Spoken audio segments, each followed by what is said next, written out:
ബീഹാർ തെരഞ്ഞെടുപ്പിൽ NDA സഖ്യം നേടിയ മഹാവിജയത്തിന്റെ ആഘോഷം നടക്കുന്ന വേളയിലാണ് കോൺഗ്രസിൽ ഉടനടി ഒരു പിളർപ്പുണ്ടാകുമെന്ന സൂചന നൽകി പ്രധാനമന്ത്രി നരേന്ദ്രമോദി തന്നെ രംഗത്തെത്തിയത്. കോൺഗ്രസിലെ പൂർവ്വകാല പിളർപ്പുകളുടെ ചരിത്രം കൂടി ഓർമ്മപ്പെടുത്തിക്കൊണ്ടാണ് ഉടനടി കോൺഗ്രസ് പാർട്ടി പിളരാൻ പോകുന്നു എന്ന പ്രഖ്യാപനം മോഡി നടത്തിയത്. എന്നാൽ ദേശീയ തലത്തിൽ കോൺഗ്രസിനെ പിളർത്തുവാൻ മാത്രം ശക്തരായ നേതാക്കൾ ഇന്ന് ഗാന്ധി കുടുംബത്തിനെതിരെ പാർട്ടിക്കുള്ളിൽ നിലകൊള്ളുന്നില്ല എന്ന യാഥാർത്ഥ്യം തിരിച്ചറിഞ്ഞതുകൊണ്ട് തന്നെ മോദിയുടെ ഈ പ്രസ്താവനയെ ആദ്യഘട്ടത്തിൽ രാഷ്ട്രീയ വൃത്തങ്ങൾ ഗൗരവതരമായി എടുത്തില്ല എന്ന വസ്തുത നാം മനസ്സിലാക്കേണ്ടതുണ്ട്. എന്നാൽ ഇപ്പോൾ മോദി പറഞ്ഞത് വെറും വാക്കല്ലായിരുന്നു എന്നതിൻ്റെ കൃത്യമായ സൂചനകളാണ് രാഷ്ട്രീയ വൃത്തങ്ങളിൽ നിന്ന് ശശി തരൂരുമായി ബന്ധപ്പെട്ട് പുറത്തു വരുന്നത്. മോദിയുടെ കയ്യാളായി BJPയുടെ ഏജന്റായി പ്രവർത്തിച്ചു വരുന്ന ശശി തരൂരിനെ മുൻനിർത്തി ചില രാഷ്ട്രീയ നീക്കങ്ങൾക്ക് BJP തയ്യാറെടുക്കുന്നു എന്നതിൻ്റെ സൂചന തന്നെയാണ് നരേന്ദ്രമോദി കോൺഗ്രസ് പിളരാൻ പോകുന്നു എന്ന പേരിൽ നടത്തിയ പ്രസ്താവനയെന്നാണ് ഇപ്പോൾ വിലയിരുത്തപ്പെടുന്നത്.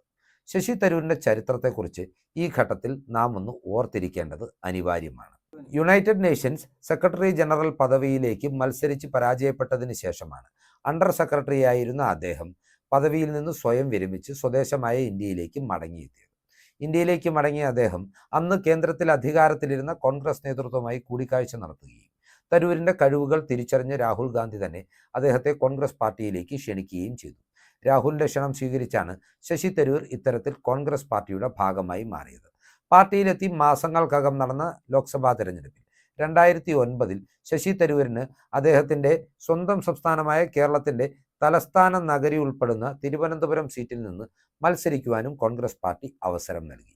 ഇത്തരത്തിൽ ആദ്യമായി പാർലമെന്ററി രാഷ്ട്രീയ രംഗത്തേക്ക് ഇറങ്ങിയ ശശി തരൂർ തിരുവനന്തപുരം സീറ്റിൽ ഉജ്ജ്വല വിജയം നേടുകയും 2009 കേന്ദ്ര സഹമന്ത്രിയായി സത്യപ്രതിജ്ഞ ചെയ്യുകയും ചെയ്തു. തരൂരിൻ്റെ അന്താരാഷ്ട്ര ബന്ധങ്ങളും അന്താരാഷ്ട്ര നയതന്ത്ര മേഖലയിൽ അദ്ദേഹത്തിനുള്ള പ്രാവീണ്യവും കണക്കിലെടുത്ത് ശശി തരൂരിനെ വിദേശകാര്യ സഹമന്ത്രിയായിട്ടാണ് നിയമിച്ചത്.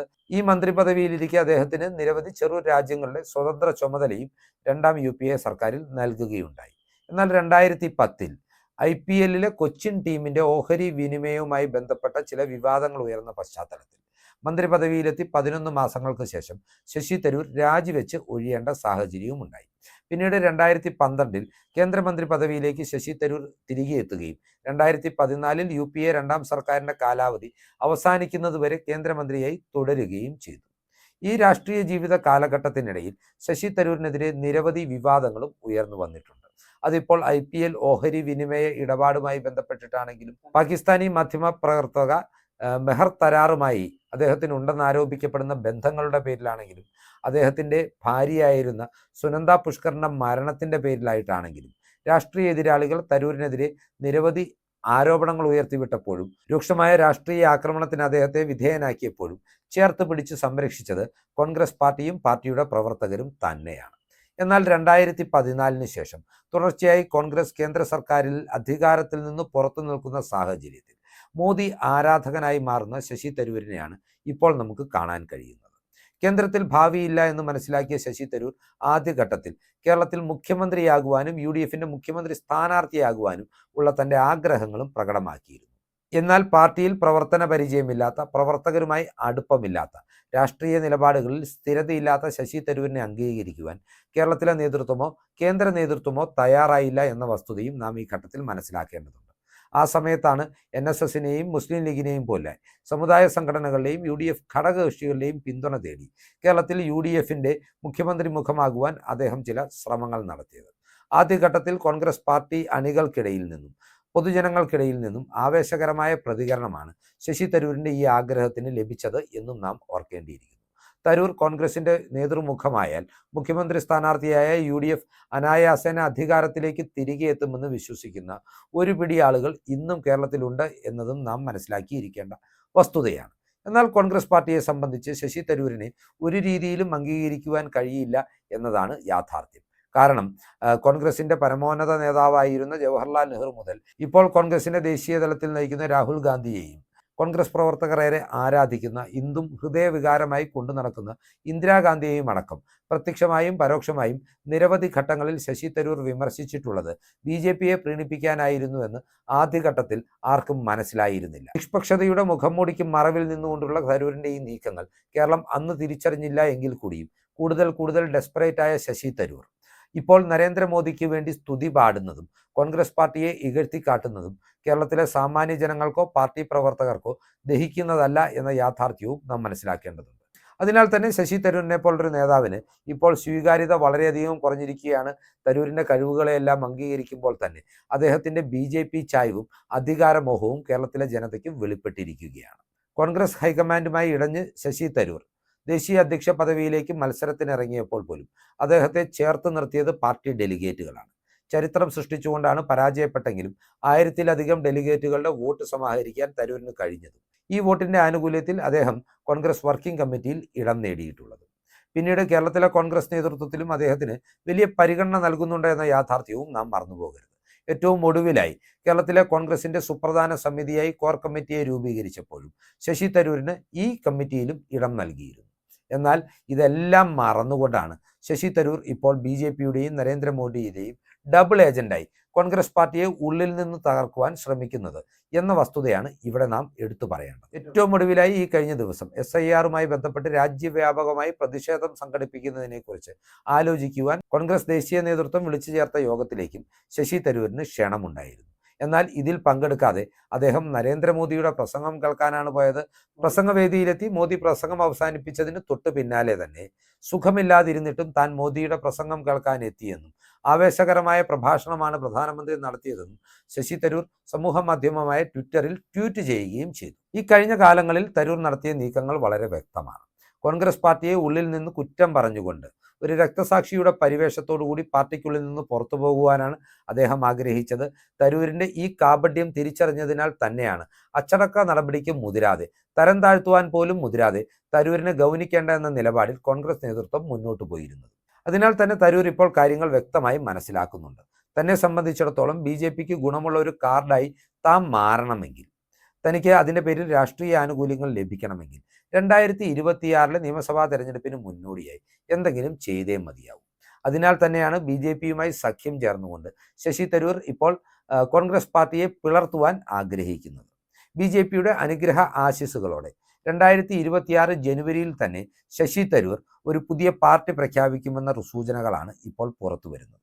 തരൂരിൻ്റെ ഈ പാർട്ടിയിലേക്ക് നിഷ്പക്ഷരായ ജനങ്ങളുടെ വലിയ ഒഴുക്കുണ്ടാകുമെന്നും അതിനാൽ തന്നെ 2026 കോൺഗ്രസിൻ്റെയും UDFൻ്റെയും നിയമസഭാ തെരഞ്ഞെടുപ്പിൻ്റെ സാധ്യതകൾക്ക് മേൽ ഇത് കരിനിഴൽ വീഴ്ത്തുമെന്നും നാം മനസ്സിലാക്കേണ്ടതുണ്ട്. യഥാർത്ഥത്തിൽ CPM BJP അച്ചുതണ്ടിൻ്റെ സംയുക്ത നീക്കമാണോ തരൂരിൻ്റെ പാർട്ടി പിളർത്തുവാനുള്ള ആലോചനയെന്നാണ് ഇപ്പോൾ നാം ചിന്തിക്കേണ്ടത്. ഏതൊക്കെയാണെങ്കിലും ശശി തരൂരിനെ മുന്നിൽ നിർത്തി ഏറ്റവും വൃത്തികെട്ട രാഷ്ട്രീയം കളിച്ചുകൊണ്ട് കോൺഗ്രസിനെ ദുർബലപ്പെടുത്തുവാനും കേരളത്തിൽ കോൺഗ്രസ് അധികാരത്തിൽ നിന്ന് പുറത്തു നിൽക്കുന്നു എന്ന് ഉറപ്പിക്കുവാനും വേണ്ടിയാണ് BJP നാടകീയമായ ഈ നീക്കങ്ങൾക്ക് കളമൊരുക്കുന്നത്. ശശി തരൂരിനും BJPക്കും ഒരുപോലെ അറിയാവുന്ന മറ്റൊരു വസ്തുത എന്ന് പറയുന്നത് 2026 നിയമസഭാ തെരഞ്ഞെടുപ്പിൽ ശശി തരൂർ പുതിയൊരു പാർട്ടി രൂപീകരിച്ചുകൊണ്ട് BJPയുടെ മുഖ്യമന്ത്രി മുഖമായി കേരളത്തിൽ മത്സരിച്ചാൽ പോലും അവർക്ക് വലിയ നേട്ടങ്ങളൊന്നും ഉണ്ടാക്കാൻ സാധിക്കുന്നില്ല. അവർ അധികാരത്തിലെത്തില്ല എന്ന് മാത്രമല്ല, മുഖ്യ പ്രതിപക്ഷമാകുവാൻ പോലും അവർക്ക് സാധിക്കില്ല എന്ന് അവർ മനസ്സിലാക്കുന്നുണ്ട്. എന്നിരുന്നാൽ കൂടിയും ശശി തരൂരിനെ വെച്ച് ഈ നീക്കം നടത്തി കോൺഗ്രസിനെയും UDFനെയും ദുർബലപ്പെടുത്താമെന്നും അതുവഴി രാഷ്ട്രീയ നേട്ടം കൊയ്യാമെന്നുമാണ് BJPയുടെ ആഗ്രഹം. BJPയെ സംബന്ധിച്ചിടത്തോളം 2026 വീണ്ടും പിണറായി വിജയന്റെ നേതൃത്വത്തിലുള്ള ഒരു CPM സർക്കാർ അല്ലെങ്കിൽ ഇടതുമുന്നണി സർക്കാർ അധികാരത്തിലെത്തിയാൽ 2031 ആകുമ്പോഴേക്കും തങ്ങൾക്ക് കേരളത്തിന്റെ അധികാരം നേടിയെടുക്കാമെന്ന മനക്കോട്ടയാണ് അവർ കെട്ടുന്നത്. കാരണം 2026 തെരഞ്ഞെടുപ്പിൽ കോൺഗ്രസ് അധികാരത്തിന് പുറത്തു നിൽക്കുകയാണെങ്കിൽ സീറ്റുകളുടെ എണ്ണത്തിന്റെ പേരിൽ അല്ലെങ്കിൽ കൂടിയും രാഷ്ട്രീയ സാന്നിധ്യത്തിന്റെയും സംഘടനാ സംവിധാനത്തിന്റെയും ആനുകൂല്യത്തിൽ കേരളത്തിലെ മുഖ്യ പ്രതിപക്ഷമായി തങ്ങൾക്ക് മാറാൻ കഴിയുമെന്ന് അവർ വിലയിരുത്തുന്നുണ്ട്. പിണറായിയും ഇടതുമുന്നണിയും ഒരിക്കൽ കൂടി ഭരിച്ചാൽ കേരളം രക്ഷിക്കാൻ കഴിയാത്ത വിധം തകർച്ചയിലേക്ക് നീങ്ങുമെന്നും അവർക്ക് കൃത്യമായി അറിയാം. ഈ സാഹചര്യത്തിൽ രക്ഷകരെ പോലെ അവതരിച്ചുകൊണ്ട് 2031 അധികാരം പിടിച്ചെടുക്കുവാനാണ് BJP ആഗ്രഹിക്കുന്നത്. അതിനുള്ള കേവലമായ ഒരു കരുനീക്കമാണ് അവരെ സംബന്ധിച്ചിടത്തോളം ശശി തരൂർ. ഇതിന് പ്രത്യുപകാരമായി അദ്ദേഹത്തിന് തെരഞ്ഞെടുപ്പിന് ശേഷം ഒരു കേന്ദ്രമന്ത്രി പദവി സമ്മാനിക്കുവാനും BJPക്ക് മടിയുണ്ടാവില്ല എന്ന വസ്തുതയും നാം ഓർക്കേണ്ടതുണ്ട്. ഈ ഘട്ടത്തിൽ ഇപ്പോൾ ശശി തരൂർ ചില PR ഏജൻസികളുടെ സഹായത്തോടുകൂടി കേരളത്തിൽ തനിക്ക് എങ്ങനെ ഒരു രാഷ്ട്രീയ പാർട്ടി ലോഞ്ച് ചെയ്യാം എന്നതിൻ്റെ ആലോചനകൾ നടത്തുന്നുണ്ടെന്നും അറിയാൻ കഴിയുന്നു. തരൂരിനൊപ്പം കോൺഗ്രസിൻ്റെ ചില MLAമാരും MPമാരും പാർട്ടി വിടുമെന്ന അവകാശവാദങ്ങൾ BJP ക്യാമ്പിൽ നിന്ന് ഉയർന്നു വരുന്നുണ്ടെങ്കിലും നിലവിലെ രാഷ്ട്രീയ സാഹചര്യത്തിൽ ശശി തരൂരിൻ്റെ കൂടെ നിൽക്കാൻ കേരളത്തിൽ കോൺഗ്രസിൽ നിന്നുള്ള MLAമാരെയോ MPമാരെയോ ലഭിക്കില്ല എന്നതും ഒരു വസ്തുതയാണ്. എന്നാൽ പോലും ഇപ്പോൾ BJP നടത്തുന്ന ഈ വിഘടന വിഭാഗീയത നീക്കങ്ങൾക്ക് തുണയാകുന്ന രീതിയിൽ ശശി തരൂരിനെ മുന്നിൽ നിർത്തി പുതിയൊരു രാഷ്ട്രീയ പാർട്ടി രൂപീകരിച്ചാൽ തങ്ങളുടെ വോട്ട് ഷെയറിൽ കൃത്യമായ വർധനയുണ്ടാക്കാമെന്നാണ് നേതൃത്വത്തിന്റെ കണക്കുകൂട്ടൽ. BJPയെ സംബന്ധിച്ചിടത്തോളം കേരളത്തിൽ നിന്നുള്ള നേതൃനിരയിലുള്ള നേതാക്കളിൽ സുരേഷ് ഗോപി ഉൾപ്പെടെയുള്ളവരിൽ പ്രതീക്ഷ നഷ്ടപ്പെട്ടിരിക്കുകയാണ്.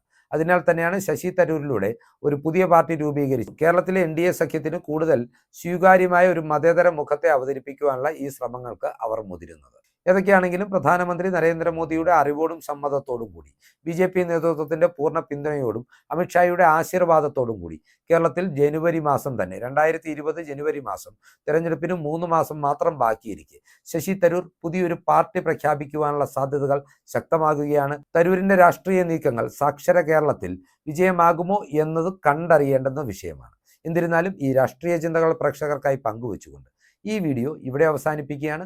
കൂടുതൽ രാഷ്ട്രീയ വാർത്തകൾക്കും വിശകലനങ്ങൾക്കുമായി ഞങ്ങളുടെ ചാനൽ സബ്സ്ക്രൈബ് ചെയ്യുക. നന്ദി.